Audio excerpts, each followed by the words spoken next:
Hello students, আমি Nitish sir জ্ঞানজ্যোতি coaching সেন্টারের পক্ষ থেকে তোমাদের প্রত্যেককে জানাই আরো একবার স্বাগত। তো স্টুডেন্টস, আজকে আমি তোমাদের সঙ্গে যে বিষয়টি নিয়ে আলোচনা করব সেটা হচ্ছে সিবিসিএস এর ফিফথ সেমিস্টারের ডিএসই বেঙ্গলি সাজেশনস 2024 যারা পরীক্ষা দেবে তাদের জন্য আজকের এই ক্লাসটি।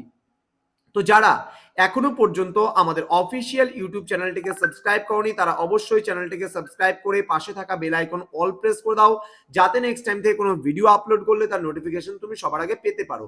এছাড়া তোমরা যারা ভাবছো যে অনলাইনে আমাদের থেকে নোটস নেবে এবং ক্লাসেস করবে তারা অবশ্যই যোগাযোগ করো আমাদের অফিসিয়াল নাম্বার 7076398606 নম্বরে অথবা 6295916282 নম্বরে। তোমাদের টোটাল কোর্স ফি রয়েছে শুধুমাত্র 499 টাকা। হ্যাঁ, ঠিকই শুনছো, যারা প্রোগ্রাম কোর্স বা পাস কোর্সের স্টুডেন্ট রয়েছে, ডিএসসি তে বেঙ্গলি আছে, তারা পুরো 4টা সাবজেক্টের প্যাকেজিং নোটস পেয়ে যাচ্ছ মাত্র 499 টাকার বিনিময়ে। এবার যদি কোনো সাবজেক্টে কোনো স্টুডেন্টের ব্যাক থাকে তাহলে সেটারও নোটস কিন্তু তোমরা পাচ্ছ। যদি কেউ একটা সাবজেক্টের নোটস নাও তাহলে সেক্ষেত্রে 199 টাকা, দুটো নিলে পারে 299, তিনটে নিলে পারে 399 এবং চারটেই যদি থাকে তাহলে 499 টাকা পুরো পেইড করতে হচ্ছে। তো আজকে ডিএসই বাংলার পার্ট 1 সাজেশন নিয়ে আলোচনা করব, যেখানে 3 নম্বরের অতি গুরুত্বপূর্ণ যে প্রশ্নগুলো রয়েছে সেই প্রশ্নগুলো নিয়ে আলোচনা করা হবে। প্রথম প্রশ্ন, প্রশ্নমান 3 এর জন্য, বাংলা ছোট গল্পের উদ্ভব কার হাত ধরে হয়েছিল, তার প্রথম গল্পের নাম কি, উনি মোট কয়টি ছোট গল্প লিখেছেন। পরবর্তী প্রশ্ন, বাংলা ছোট গল্পের সার্থক রূপকারকে, তার লেখা 4টি ছোট গল্পের নাম লেখো। পরবর্তী প্রশ্ন, স্ত্রীর পত্র গল্পটি কবে কোন পত্রিকায় প্রকাশিত হয়, স্ত্রীর পত্র গল্পের অনুরূপ কয়েকটি গল্পের নাম লেখো। পরবর্তী প্রশ্ন, স্ত্রীর পত্র গল্পে কে কাকে পত্র লিখেছে, কোথায় বসে লিখেছে। পরবর্তী প্রশ্ন, জলসাগর গল্পে সামন্ততন্ত্রের ও ধনতন্ত্রের প্রতিধ্বনিত্ব করেছে যে দুই চরিত্র, তাদের নাম লেখো। এই গল্পে উল্লেখিত তুফান ও মতিকে। পরবর্তী প্রশ্নে আমরা চলে আসব, দুঃশাসনীয় গল্পটি কার লেখা, কোন প্রেক্ষাপটে এই গল্পটি লেখা হয়েছে। পরবর্তী প্রশ্ন, মা হবার দুঃখটুকু পেলুম কিন্তু মা হবার মুক্তিটুকু পেলুম না, কোন গল্পে কার উক্তি, এই উক্তির মধ্যে দিয়ে কি মানসিকতা ফুটে উঠেছে। পরবর্তী প্রশ্ন, বাংলা সাহিত্যের 3 জন মহিলা ছোট গল্পকার এবং তাদের একটি করে ছোট গল্পের নাম লেখো। পরবর্তী প্রশ্নে আমরা চলে আসব, শরৎচন্দ্র চট্টোপাধ্যায়ের মহেশ গল্পটি কার কোন পত্রিকায় প্রথম প্রকাশিত হয়, এই গল্পের দুটি চরিত্রের নাম লেখো।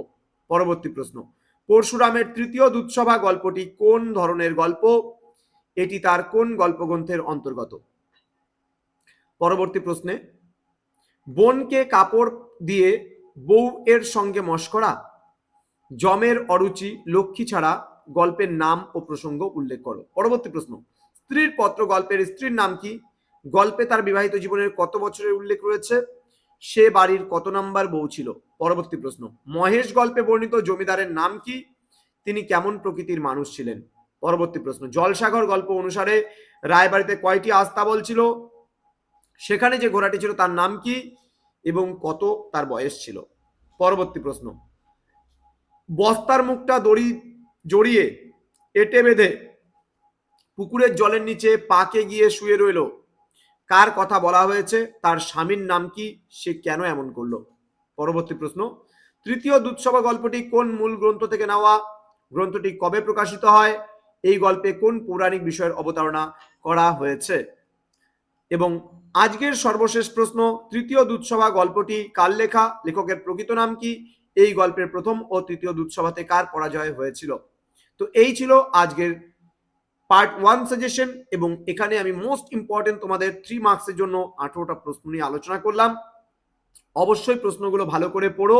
এছাড়াও আরো প্রশ্ন তোমরা পড়বে, যেই প্রশ্নগুলো আমাদের অনলাইন ক্লাস যারা যুক্ত হয়েছো তাদেরকে যেগুলো দিয়েছি, এবং এই সাজেশনে এমন কিছু প্রশ্ন আছে যেই প্রশ্নগুলো তৈরি হচ্ছে, সেগুলো এখনো আমরা আমাদের পেইড ব্যাচের স্টুডেন্টদের প্রোভাইড করিনি, তবে খুব তাড়াতাড়ি আমরা সেগুলো তাদেরকে দিয়ে দিব এই সপ্তাহের মধ্যে। তো স্টুডেন্টস যারা অনলাইনে ভাবছো আমাদের থেকে নোটস পত্র নেবে, তারা সময় নষ্ট না করে আজই যোগাযোগ করো আমাদের অফিসিয়াল নাম্বার 7076398606 নম্বরে। দেখা হচ্ছে খুব তাড়াতাড়ি নতুন একটা ভিডিও নিয়ে। তোমরা প্রত্যেকেই ভালো থেকো, সুস্থ থেকো। Thank you so much, thanks for watching. After all, thank you.